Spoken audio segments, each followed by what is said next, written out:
हे उपवर्ग झालं तर आपल्या सवलती संपल्या असतात. आपल्याला नोकऱ्यामध्ये नाही, आपल्याला बीएमसीत नाही, निमशासकीय नाही, कुठेही तुम्हाला नोकऱ्या मिळणार नाही. तुमच्या पुरावाला प्रायव्हेटमध्ये नोकऱ्या कराव्या लागतील किंवा स्विगी मदत गाड्या चालवा लागतील, कॅब चालवा लागते, अशी परिस्थिती आहे. म्हणजे टॅक्स लावा. त्यामुळंच आपण ह्या लढा अत्यंत प्रखरपणे चालवतो आहे. याचं कारण असं आहे की सरकारने सतत प्रयत्न केलेले आहे की आंबेडकरवादाला कसं रोखायचं. तर आज आंबेडकरवादी ही जनता एवढ्या प्रचंड मोठ्या प्रमाणामध्ये शिकलेली आहे आणि त्यामुळं आज तुम्ही कुठेही गेला तुम्हाला आपला पोलीस ऑफिसर सापडतो, एसीपी सापडतो, डीसीपी सापडतो आणि हे सर्व असल्यामुळं आणि त्यात आपली संख्या जवळपास 8.5 ते 9% या संपूर्ण महाराष्ट्रामध्ये आहे. आणि त्यामुळे रिझर्वेशन मध्ये आपले 4 ते 5% लोक आता वेगवेगळ्या जागांवर पोहोचले. आणि ही मंडळी किती आहे? मनोवादी मंडळी जी आहे 3.5% आहे. त्याला 1.5-2% बाहेर कामं करतात, राहिलेले 1% गव्हर्नमेंट मध्ये आहे. त्यामुळे त्याच्यापेक्षा आपण किती पटीने सरकारमध्ये आहोत आणि त्यामुळे ते त्याला कुठे खुपत आहे. त्याचबरोबर दुसरा एक इश्यू आहे की 3.5% लोकांनी आज महाराष्ट्रामध्ये सत्ता घेतलेली आहे आणि त्याला माहिती 3.5% लोकांची सत्ता टिकवणं अत्यंत कठीण असतं लोकशाहीमध्ये. मग त्याला काय करायचं असतं तर ओबीसी आणि मराठ्यांमध्ये वाद लाव, त्यानंतर धनगर आणि आदिवासींमध्ये वाद लाव आणि या इथं आता तिसरा वाद हा तुमच्यामध्ये म्हणजे एससी मध्ये लाव. हे आपसामध्ये भांडण करत राहिले की आपल्याला सत्ता अत्यंत आरामामध्ये उपभोगता येते हे तर कळलेलं आहे. कोडा आणि झोडा नीती ब्रिटिशांपेक्षा जास्त ह्यानी वापरलेली आहे आणि त्यासाठी त्याने या देशामध्ये 5,500 जाती निर्माण केलेल्या आहेत आणि त्या जातींमुळे 2,500-3,000 वर्ष त्यांचं अप्रत्यक्षपणे त्यांचं या देशावरती कंट्रोल राहिलेलं आहे. तिथे मुसलमान शासक येवो की कोणी येवो, शासकाच्या आजूबाजूला हे लोकच असायचे. आणि यांच्या म्हणजे अकबराच्या म्हणजे अकबर आणि इतर सर्व औरंगजेब यांना आपल्या पोरी सुद्धा त्यांच्या राहण्या म्हणून केलेल्या आहेत, परंतु आपलं वर्चस्व टिकवलेलं आहे. आज सुद्धा त्यांना ते वर्चस्व या इथे टिकवायचं आणि त्यासाठी त्यांची चाललेली धडपड आहे लक्षात घ्या. आणि त्यामुळं ही सर्व मंडळी आज आपल्याला घाबरतात. आपण पाहिलं असेल की हे सत्तेवर आल्यापासून त्याने अनेक आंबेडकर चळवळीवर आघात करण्याचा प्रयत्न केला. पहिल्यांदा आंबेडकर चळवळीचा कुठल्याही गटाचा माणूस होतो, कुठेही महाराष्ट्र गडबड झाली तर कुठे येतो तर आंबेडकर भवनला येतो. त्यामुळे रात्री 12 वाजता आपल्याच काही लोकांना हातात घेऊन रात्री 12 वाजता 2014 मध्ये आंबेडकर भवन तोडण्याचा प्रयत्न केलेला आपण पाहिला. आणि त्यानंतर पावसाळ्यामध्ये 17 जूनला मला आठवतोय आपण एक प्रचंड मोठा मोर्चा काढला. पाऊस धोधो होता आणि पोलीस एवढे खुश होते की आता काही मोर्चा निघणार नाही, पण त्या पावसामध्ये पण एवढा मोठा मोर्चा निघाला त्यातले अनेक जण त्या मोर्चाचे साक्षीदार सुद्धा असू शकते की पोलीस प्रशासन आम्हाला घाबरलं. अख्खा बीटी परिसर उचलून निघाला, पूर्ण ट्रॅफिक जाम झाली, एवढा मोठा मोर्चा निघाला. त्यानंतर त्याने परत एकदा तुमच्यावरती भीमा कोरेगावला अटॅक करून बघितला, पण त्याचा सुद्धा जबाब एवढा मोठा 3 जानेवारीला अटॅक झाला 2018ला आणि 3 जानेवारीला महाराष्ट्र बंद करण्याची ताकद आपल्यामध्ये होती. महाराष्ट्र बंद झाला, मुंबई बंद झाली आणि त्याच्या पलीकडे जाऊन सांगतो की मुंबईतून एकही इंटरनॅशनल फ्लाईट गेलं नाही, कारण कोणी मुंबईमधून पोहोचू शकलं नाही एअरपोर्टला.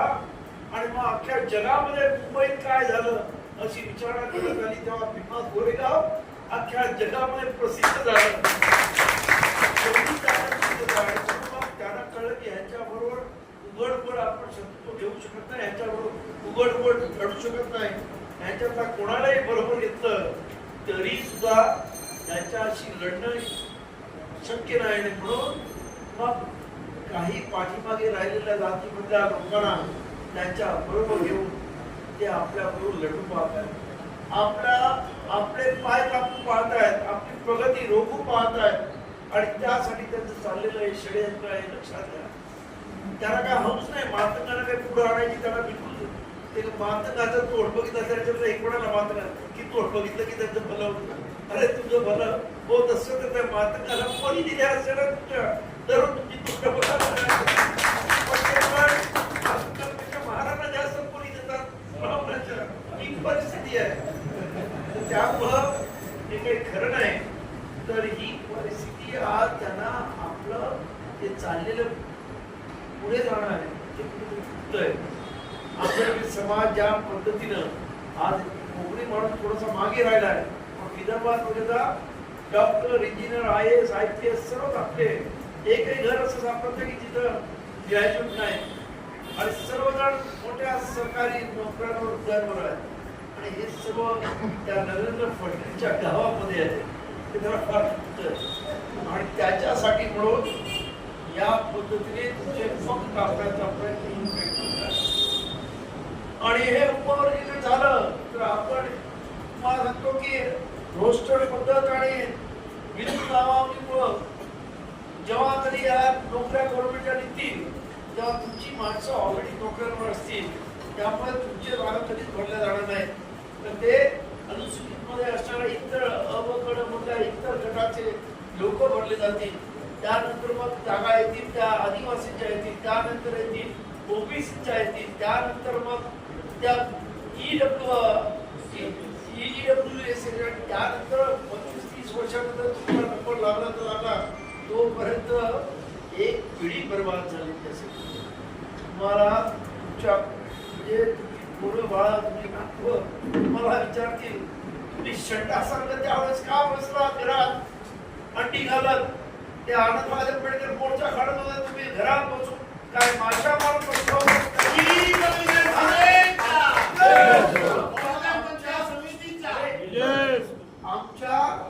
आमचे तुम्ही हे जे काय वाटोळ लावलं, आमचं आरक्षण संपवलं, एकट्या बाबासाहेबांनी आरक्षण दिलं आणि तुम्ही एवढे 1.5 कोटी लोक असताना हे आरक्षण घालवलं. तुमच्यासारखे बेशक कोण नाही तशी लोक पुढची पिढी आपल्याला शिवाय आले. आणि त्यामुळं आपण सर्वजण तुमच्या गटातटाचा ध्येय महत्वाचं नाही तर तुम्ही आंबेडकरवादी आहात आणि त्यामुळं सर्व आंबेडकरवाद्यांनी या मोर्चाला येणं त्याचं क्रमप्राप्त असं समजतो.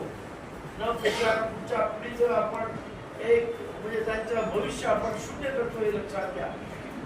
आणि त्यामुळं आज मी पुढाकार घेतला, मला आनंद वाटतोय की त्याच्यामध्ये चर्मकार बंधू आले, त्याच्या ढोर समाजाची लोक आपल्या बरोबर आलेत, घाटीक आलेत, अनेक म्हणजे दुरुड आलेत. आम्हाला पत्र देऊन दिले साहेब आम्ही पण येणार, पुढे ताकदीने उतरणार आहोत. चर्मकार समाजाने तर त्याच्या सर्व लोकांनी सांगितलंय की तुम्हाला जे लागेल ते आम्ही द्यायला तयार आहोत. परंतु आमची लोक आजपर्यंत मी त्याला स्पष्ट सांगितलं, आजपर्यंत आंबेडकर समाजाने आंदोलन केली आणि तुम्ही मजा मारली. आणि आज इकडे तिन्ही गट त्याचे महत्वाचे चर्मकार समाजामध्ये 3 गट आहेत. बबनराव गोलपांचा माजी आमदार, माजी मंत्री, दुसरा बहुजन पंचायत समितीच्या वतीने आयोजित आजच्या या अतिशय महत्वपूर्ण बैठकीला उपस्थित असणारे आपल्या सर्वांचे नेते सरसेनानी माननीय आनंदराज आंबेडकर साहेब, बहुजन पंचायत समितीचे सरचिटणीस आदरणीय राजेंद्र गाडगे, त्याचप्रमाणे विचारपीठावर उपस्थित असणारे आमचे सर्वच मित्रमंडळी, गमरे साहेब आहेत, पवार साहेब आहेत, तांबेजी आहेत, नाना शिंदे आहेत, आमच्या मालाडमधून पण बरेच लोक आलेले इकडे, पत्रकार चंद्रशेखर जाधव असतील, मोहितेजी असतील, मला वाटतं बोरोली पासून गोरेगाव पर्यंतची सर्व मंडळी,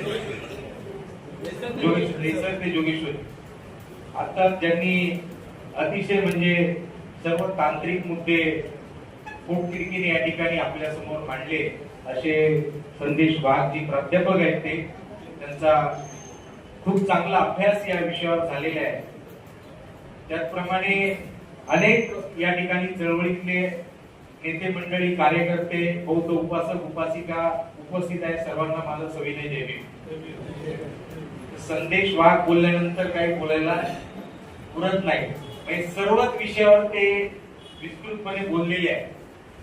फक्त एक गोष्ट ते बोलले नाही, तीच बोलतो आणि संपवतो. कारण साहेबांना या ठिकाणी मार्गदर्शन करायचं आहे. मुळामध्ये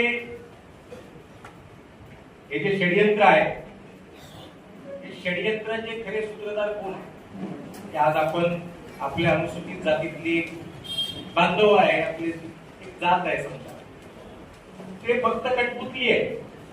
पण ते कठपुतली चालवणारे हात कोण आहे? त्यांच्या विरोधात आपल्याला आहे. आज या देशामध्ये RSS भाजपच्या माध्यमातून जो मनुवाद पुन्हा प्रस्थापित करण्याचा प्रयत्न होत आहे, या मनुवादाला रोखण्याची जर ताकद कोणामध्ये असेल तर ती केवळ आंबेडकरवादामध्ये आहे. आणि हा आंबेडकरवाद या देशामध्ये एक फार मोठी शक्ती म्हणून पाहतोय, हे RSS ला समजलेलं आहे. म्हणून ही शक्ती कमकुवत करण्यासाठी आमच्यातच भांडणं लावण्याचं एक फार मोठं षडयंत्र या भारतामध्ये RSSच्या माध्यमातून होताना आपल्या सर्वांना दिसतंय. आमचा लढा मातंग बंधून बरोबर नाही आहे. आमचा लढा डायरेक्ट हा RSS आणि त्यांची जे काही बगलबच्चे असतील सर्व त्यांच्या सोबत आपला लढा आहे. आणि या लढ्याचं नेतृत्व करण्यासाठी आपल्यामध्ये आपले सरसेनानी माननीय आनंदराज आंबेडकर साहेबांचं सक्षम नेतृत्व देखील आहे. त्यामुळे फार काही चिंता करण्याची आपल्याला आवश्यकता नाही. पण तरी सुद्धा आपण सर्व परमपूज्य डॉक्टर बाबासाहेब आंबेडकरांचे अनुयायी आहोत. त्यांनी दिलेल्या शिकवणीनुसार, संविधानिक मार्गानुसार आपण हा आपला लढा सुरू ठेवणार आहोत.